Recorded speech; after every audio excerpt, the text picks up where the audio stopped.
নমস্কার, আমি মন্দিরা। 26-এ বিজেপি শূন্য হবে। কেন বলছি? 26টি প্রশ্ন রয়েছে, সেই প্রশ্নের উত্তর দিতে ব্যর্থ বিজেপি। আমাদের বাংলার মানুষকে, বাঙালিদের দিনের পর দিন ঠকিয়ে যাচ্ছেন ওই নরেন ঠাকুর, অন্ধ ভক্তদের জন্য যিনি মহামানব বিষ্ণু অবতার।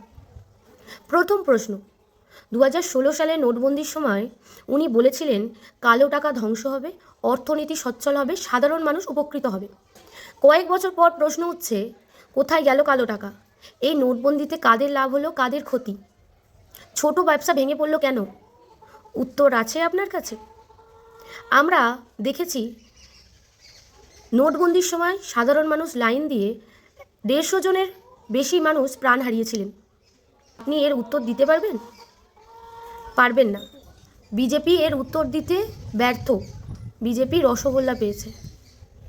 26-এ বিজেপি রসগোল্লা পেয়েছে।